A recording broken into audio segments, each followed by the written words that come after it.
Organisation of Islamic corporation, जिसे कि UN के बाद सेकंड लार्जेस्ट अंतरराष्ट्रीय संगठन माना जाता है, जिसमें 57 मुस्लिम राष्ट्र या मुस्लिम बहुल राष्ट्र सदस्य के रूप में स्थित हैं, उस ओआईसी के द्वारा, जिसका मुख्यालय सऊदी अरब में है, उसके द्वारा राम मंदिर के निर्माण को डिनाउंस किया गया है, यानी उसकी निंदा की गई है।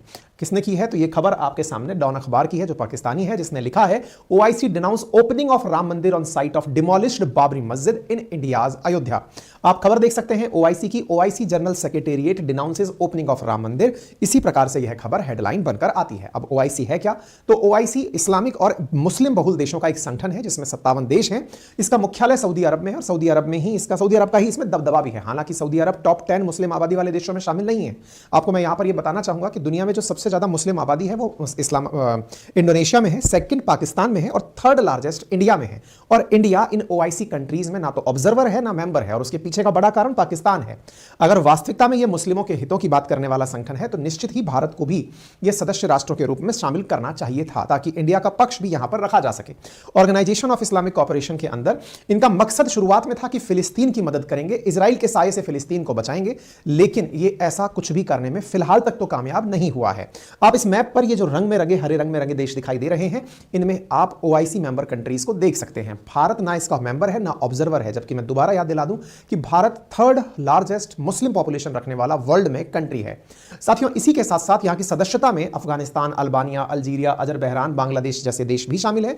और ये देश सब अपने हितों की और इस्लाम के खिलाफ अगर किसी भी देश में कुछ हो रहा है तो उस पर प्रतिक्रिया देने की कार्रवाई करते हैं, कार्य करते हैं। इसी क्रम में इनके द्वारा राम टेंपल के ऊपर टिप्पणी करते हुए कहा गया है कि यह डिमोलिश्ड हिस्टोरिक बाबरी मस्जिद के ऊपर बना है और इसके ऊपर इन्होंने इसके इनॉग्रेशन को गलत बताया है। ओआईसी के द्वारा आप यहां पर देख सकते हैं, OIC general secretariat denounce opening of Ram temple on demolished historical Babri mosque. इन्होंने लिखा है, the general secretariat of organisation of Islamic corporation expresses grave worry over the recent construction and inauguration of Ram temple at the site of previously demolished Babri Mosque located in the Indian city of Ayodhya. In line with OIC position expressed by the Council of Foreign Ministers in its previous session, the General Secretariat denounces these actions aimed at obliterating the Islamic landmark representing by the Babri Mosque, which has stood tall in exact location for 5 centuries. जो बाबरी मस्जिद 500 साल से वहां पर खड़ी थी, उसके स्थान पर राम मंदिर बनाने का ये विरोध करते हैं। इस तरह से इन्होंने अपनी तरफ से चिंता व्यक्त करते हुए प्रेस रिलीज दिया। प्रेस रिलीज उस दिन के बाद आया जब पाकिस्तान पहले ही भारत के इस राम मंदिर के खिलाफ बयान दे चुका है। सऊदी अरब का नेतृत्व करने वाला ये जो समूह है, असल में सऊदी का ही रिजल्ट इसमें नहीं आता है। ये 57 देश मिलकर के अपने द्वारा एक प्रतिनिधि बनाते हैं, एक मुखिया बनाते हैं, सऊदी के जेद्दा के अंदर मुख्यालय बनाकर चलते हैं। यह कश्मीर के मुद्दे पर भी पहले भी आर्टिकल 370 के मुद्दे पर भी ओआईसी भारत विरोधी बयान दे चुका है, जिसको भारत भी लपक कर जवाब देता आया है। इसके बयान देने से कुछ होता नहीं है, यह केवल अपना पक्ष बताता है कि हां हमारा पक्ष यह है, क्योंकि इसके बयान देने के बावजूद भी भारत रॉक सॉलिड तरीके से अंतरराष्ट्रीय स्तर पर अपने मुस्लिम मित्र राष्ट्रों के साथ बहुत बखूबी रह रहा है और भारत में भी बड़ी ही शानदार सामाजिक समरसता के साथ भारत में मुसलमान निवास कर रहे हैं। यह लोकतंत्र की खूबी ही है कि 500 सालों से चले संघर्ष में कभी भी किसी ने सुप्रीम कोर्ट के आदेश की अवहेलना नहीं की। अंत तक इंतजार रहा कि जब न्यायपालिका भगवान राम के स्थान पर खुद फैसला देगी, उसी के बाद वहां कुछ होगा। अगर यह लोकतांत्रिक देश नहीं होता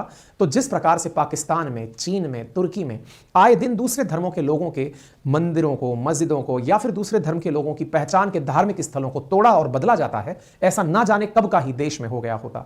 इन्हें सच मायने में लोकतंत्र की पता ही नहीं है, तभी तो आज तक पाकिस्तान में कोई भी प्रधानमंत्री 5 साल तक प्रधानमंत्री नहीं रह पाया। अगर इन्हें वाकई में लोकतंत्र का पता होता तो यहां पर सैनिक तानाशाही हर दूसरे टर्म में, हर तीसरे टर्म में ना आ जाती। कोई भी शासन कंटिन्यू नहीं रह पाता। अगर लोकतंत्र इन्हें समझ में आ गया होता तो शायद ऐसी स्थिति इनके सामने ना आई होती। ठीक है, आपके सामने ऐसे बहुत से एग्जांपल्स हैं जिसमें पाकिस्तान के अंदर टेंपल का डिमोलिशन, आप मॉब के द्वारा मंदिरों का तोड़ा जाना, 150 साल पुराने पाकिस्तान के अंदर मंदिर का तोड़ा जाना, हिंदू टेंपल्स का तोड़ा जाना सुर्खियों में रहता है।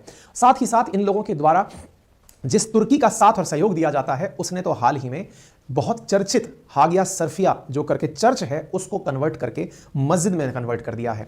अगर तुम्हारे हिसाब से लोकतंत्र इस्लाम में ये परमिशन लोकतांत्रिक है कि ऐसा करना अलाउड है, तो फिर चीन को आप क्या कहेंगे? क्योंकि चीन ने उइगर मुस्लिमों पर जो यातनाएं दी हैं वो आपके सामने जगजाहिर हैं और ओआईसी के द्वारा चीन के खिलाफ कोई भी वक्तव्य नहीं दिया जाता है। आपके सामने ये सुर्खियां हैं, हागिया सफिया करके जो चर्च तुर्की में स्थित है, उसे तुर्की के द्वारा चर्च से मस्जिद बना दिया गया है। यह बहुत पुरानी चर्च है और दुनिया की बड़ी स्मारकों में इसको काउंट किया जाता है। पहले इसे मॉन्यूमेंट का दर्जा भी दिया गया था, लेकिन अर्दगन ने आकर के इसे कन्वर्ट करके मस्जिद में कन्वर्ट कर दिया। लगभग 16,000 मस्जिदें जिनजियांग प्रोविंस के अंदर, चाइना के अंदर खत्म की गई हैं। ऐसा कौन कहता है? ऑस्ट्रेलियन थिंक टैंक का मानना है। चाइनीज गवर्नमेंट सिस्टमेटिकली 16,000 मस्जिदें चीन में खत्म कर चुके हैं। ऐसी सुर्खियां आप हर जगह अखबारों में देख सकते हैं।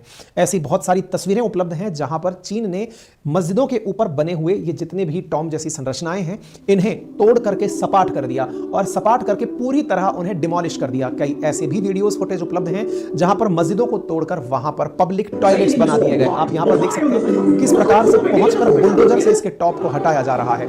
आप यहां पर लोगों का प्रतिरोध होते हुए देख सकते हैं। उइगर मुस्लिम्स प्रतिरोध कर रहे हैं कि उनके मॉस्क को ना तोड़ा जाए, लेकिन उन्हें तोड़ा जा रहा है। और ऐसी स्थिति में ओआईसी पूरे समय चुप्पी मारकर बैठा रहता है, उइगर मुस्लिमों के हितों की कोई भी बात नहीं करता है।